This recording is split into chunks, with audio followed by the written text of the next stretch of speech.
আজকে একটি স্বরচিত কবিতা আবৃত্তি করে শোনাচ্ছি। ভালো লাগলে সাবস্ক্রাইব করবেন, লাইক দেবেন ও শেয়ার করবেন। কবিতার নাম স্মৃতি। ঝোড়ো হাওয়ার মতো আছড়ে পড়ল সেই স্মৃতি। প্রথমে দরজায়, তারপর মেঝেতে, তারও পর আমার মনের অলিতে গলিতে। সেই সুর, সেই কথা বাজতে থাকলো আমার ঘরের এ প্রান্ত থেকে ও প্রান্তে। একরাশ কৃষ্ণচূড়া নিয়ে দাঁড়িয়েছিল মেয়েটি, যার চোখে কৌতুক, ঠোঁটের কোণে হাসি।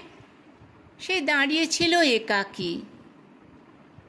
দরজার বাইরে সে গাইছিল রঙের গান, ফাগুনের গান, যে গান বহু বছর আগে আমার জীবন থেকে হারিয়ে গিয়েছে। দরজা খুলতেই একরাশ হাসি নিয়ে অভ্যর্থনা জানালো আমাকেই। সুরে সুরে ভরে গেছে চারদিক, শুধু তার চোখে কিঞ্চিত দুঃখের ছোঁয়া। তুমি চিনবে না আমায়, আমি এই গ্রামেরই মেয়ে। থাকি ওই শিমুলতলার নিচে ছোট ছোট ঘরের একটাতে।